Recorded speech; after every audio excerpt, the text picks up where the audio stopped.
Redevenons sérieux, messieurs. Ça y est, c'est officiel. Raphaël Glucksmann est candidat à la primaire socialiste. Le leader de Place Publique et député européen, pour rappel, l'a annoncé hier soir aux 20h de TF1, à une semaine des universités du Parti socialiste. Alors, je vous pose la question quand même, hein, messieurs, parce que nous allons entendre les différentes réactions à cette candidature dans quelques instants. Mais comment vous analysez cette candidature et surtout comment analysez-vous, Raphaël Steinville et Adrien Matou, la teneur des propos du nouveau candidat socialiste Raphaël Glucksmann, même s'il est Place Publique, mais il est socialiste parce qu'il va participer à cette primaire. Comment analysez-vous ces propos, sachant qu'il a parlé de relever la France et justement, il a eu un discours très souverainiste quand même, Adrien Matou. Oui, alors qu'il n'est pas du tout souverainiste. Effectivement, c'est assez rare à gauche. Oui, alors ça, pour moi, ça montre une victoire culturelle du souverainisme, parce que depuis, en gros, la période du Covid, absolument toutes les personnalités politiques, y compris celles qui ne sont pas du tout étiquetées souverainistes, voire qui se sont opposées au souverainisme pendant toute leur carrière, sont obligées d'utiliser au moins les éléments de langage sur la souveraineté, l'indépendance de la France, la défense de la nation, etc. Bon, ceci dit, ça ne change pas le logiciel idéologique de Raphaël Glucksmann, qui reste profondément pro-européen et qui, je pense, en fera quand même un axe clé de sa campagne, notamment en contraste avec Jean-Luc Mélenchon. Raphaël Steinville. Oui, moi, ce qui m'a intéressé, c'est qu'effectivement, au-delà de ces intentions extrêmement louables de vouloir relever la France, comme vous l'avez noté, c'est le positionnement même de Raphaël Glucksmann qui interroge. Il y a des choses qui sont extrêmement louables, de refuser l'extrême, de promettre qu'il n'y aura plus jamais aucune alliance avec LFI, et en même temps, une difficulté immense de Raphaël Glucksmann, qui n'a pas été à même de pouvoir assurer à Audrey Crespo-Mara, qui l'interrogeait, que ceux avec qui il participe à cette primaire feraient le même choix. C'est-à-dire, est-ce que les socialistes auront la même ligne de conduite, ce refus des alliances désormais avec Jean-Luc Mélenchon, ou est-ce que, parce que pour beaucoup, leur destin politique dépend de LFI, ils seront condamnés finalement, au fil du temps, à se ranger derrière la figure de Jean-Luc Mélenchon. Et ça, justement, on va en parler, effectivement, c'est très intéressant ce que vous dites, Raphaël Steinville, nous en parlons dans quelques minutes, mais juste avant, j'aimerais que nous écoutions Nicolas Mayer-Rossignol, maire Parti Socialiste de Rouen. Il a apporté son soutien ce matin à Raphaël Glucksmann, c'était sur Sud Radio. Là, vous avez un candidat, alors on peut ne pas être d'accord avec Raphaël Glucksmann, mais c'est clair. C'est clair, il y a des convictions qui sont affirmées. On est pro ou on est anti-européen. Vous vous rendez compte de ce que vous dites? C'est-à-dire que lorsque les gens vous disent qu'est-ce que propose la gauche, ça signifie qu'en fait, vous n'avez pas encore réussi à imprimer finalement les idées.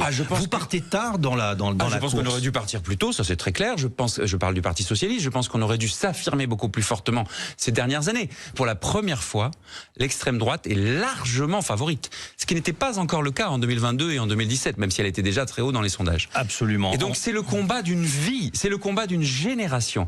Et il faut du courage pour se lancer dans ce type de combat. Raphaël Glucksmann, là. Voilà, donc Nicolas Mayer-Rossignol, maire PS de Rouen. Alors, est-ce que cette candidature Place Publique, qui est quand même un mouvement un petit peu dissident du Parti Socialiste, est-ce que cette candidature de Raphaël Glucksmann peut aussi un peu anéantir encore davantage le PS qui était déjà mal en point? Je ne vais pas rappeler le score d'1,75% en 2022 d'Anne Hidalgo. Raphaël Steinville.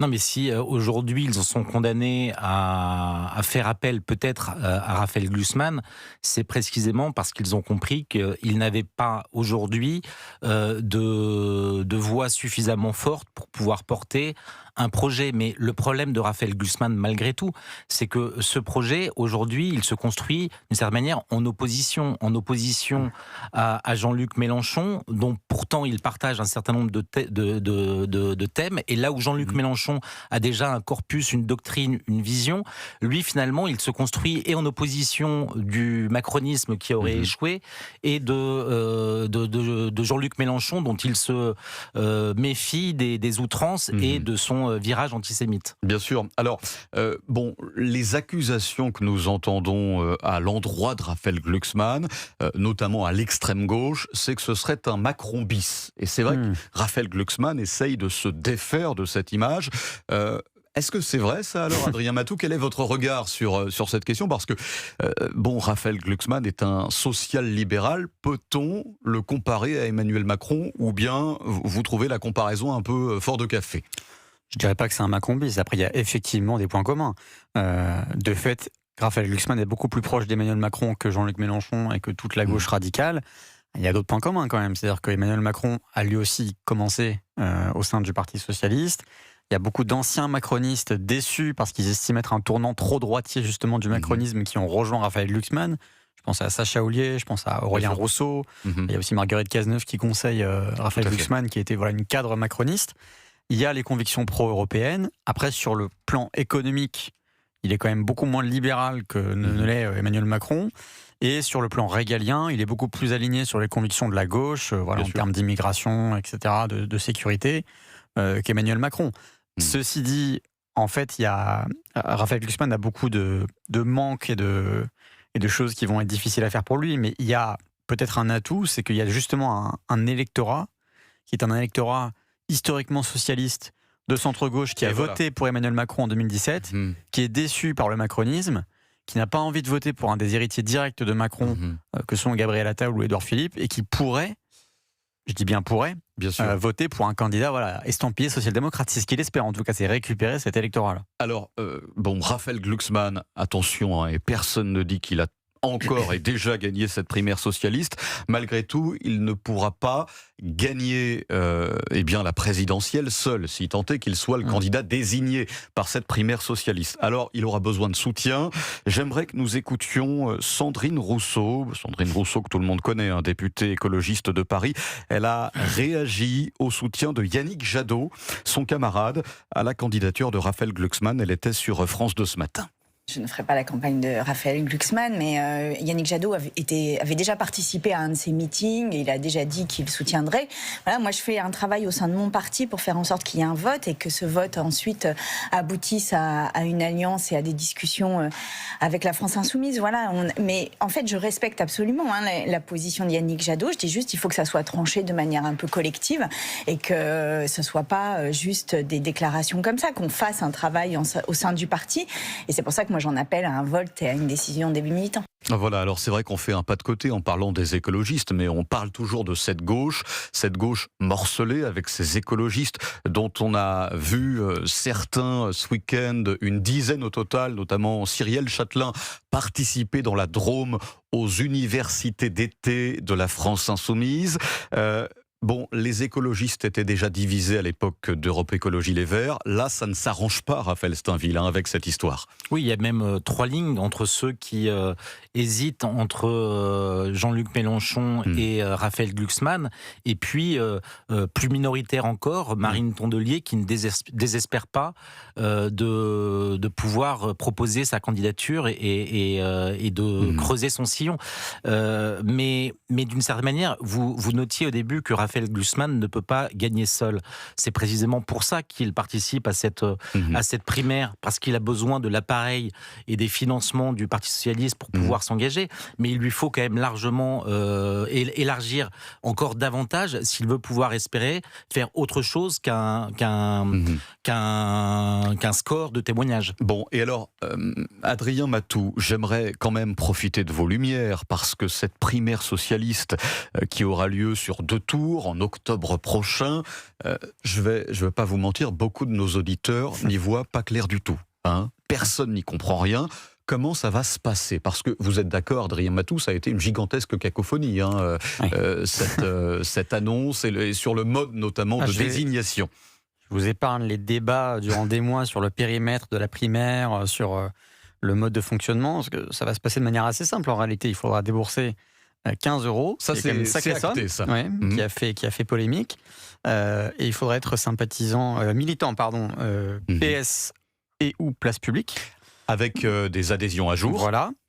Et ensuite, en ce qui concerne les candidats, nous aurons donc Raphaël Glucksmann, qui a priori est quand même le favori du scrutin. Philippe Brun. Il y a Philippe Brun, donc, qui est plutôt sur une aile, on va dire... libéral.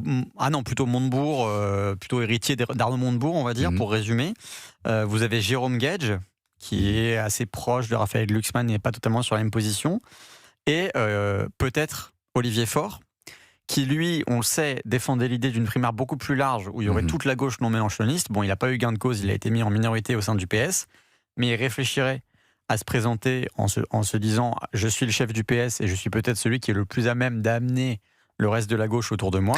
Et on a il n'y aura pas François François Hollande, alors voilà, qui François Hollande justement ne veut pas participer à cette à primaire. la primaire. Alors pourquoi ? Il y a une première raison, il estime qu'un ancien président de la République n'a pas participé à une primaire. Bon, Nicolas Sarkozy l'avait fait en 2016, mais lui ne le fera pas. Mais alors François Hollande fait un pari assez singulier. En gros, il parie sur l'échec des autres. C'est-à-dire qu'il se dit, en janvier, il y aura peut-être une candidature Glucksmann qui sera dans les choux. Le bloc central avec Édouard Philippe ou Gabriel Attal, ça ne se présentera pas bien non plus. Et là, je vais, tel le phénix, renaître de mes cendres et me présenter. Et je serai peut-être le recours pour ceux qui ne veulent ni de Marine Le Pen ni de Jean-Luc Mélenchon. Alors j'aimerais que nous évoquions l'aile gauche du Parti socialiste, cette aile gauche qui, il y a encore 10 ans, votait pour Benoît Hamon, tout à fait. Est-ce que vous pensez, Raphaël Steinville, que cette aile gauche du PS est prête à voter pour le candidat Glucksmann, s'il est désigné, je le rappelle, lors de la primaire, ou bien vous craignez que cette aile gauche aille plutôt du côté de LFI, Raphaël Steinville? C'est intéressant que vous évoquiez cette primaire du PS, parce que précisément ceux qui s'étaient engagés à soutenir le vainqueur, pour beaucoup, avaient fait défaut. On pense à Manuel Valls qui n'avait pas fait la campagne de Benoît Hamon et d'autres. Et il est probable que ce cas de figure se reproduise avec la candidature de Raphaël Glucksmann, si c'était lui qui devait l'emporter. On voit mal comment ceux qui sont des cousins germains du mélenchonisme aujourd'hui pourraient faire la campagne de Raphaël Glucksmann alors qu'ils sont déjà très largement contaminés par la radicalité de Jean-Luc Mélenchon. Si je suis ce que vous dites, et pour schématiser à l'extrême, Raphaël Steinville, vous êtes en train de nous dire que cette candidature, si Raphaël Glucksmann en tout cas gagne cette primaire socialiste, ça pourrait par extension, je dis bien par extension, éventuellement favoriser encore davantage LFI. Oui, c'est possible. Mais vous savez, hier, lorsqu'il a annoncé sa candidature, Raphaël Glucksmann espérait une sorte d'engouement populaire pour cette primaire socialiste et place publique. Mais comme l'a rappelé Adrien, le simple fait de pouvoir voter à condition de verser déjà 15 €, c'est un signal qui risque d'empêcher cette dynamique. Le corps électoral risque d'être restreint et donc Raphaël Glucksmann ne pourra pas finalement être légitimé par une sorte de vote populaire qui lui permette de finalement avoir une sorte d'aura davantage une aura qui irait bien davantage au-delà du PS et de place publique. C'est ça la difficulté, donc je pense que le décrochage se fera presque mécaniquement. Tout à fait. Adrien Matou, là-dessus, vous êtes d'accord avec l'analyse de Raphaël Steinville sur peut-être ce renfort pour LFI si tant est que Raphaël Glucksmann soit candidat? Je me pose plus la question des électeurs que des troupes, parce que là, pour rester au PS aujourd'hui, il faut quand même être sacrément tenace, y compris pour avoir résisté aux sirènes de LFI. La question, ça va être, est-ce qu'au bout d'un moment dans la campagne, les électeurs qui sont effectivement à la gauche du PS vont pas se dire je préfère voter pour le mieux placé, même si c'est Jean-Luc Mélenchon, plutôt que le camp. De toute façon, à gauche, la question, c'est avoir un candidat au deuxième tour. On l'oublie souvent, mais depuis 2012, la gauche n'a pas envoyé un seul candidat au second tour. Donc forcément, il y a ce réflexe de voter pour le mieux placé.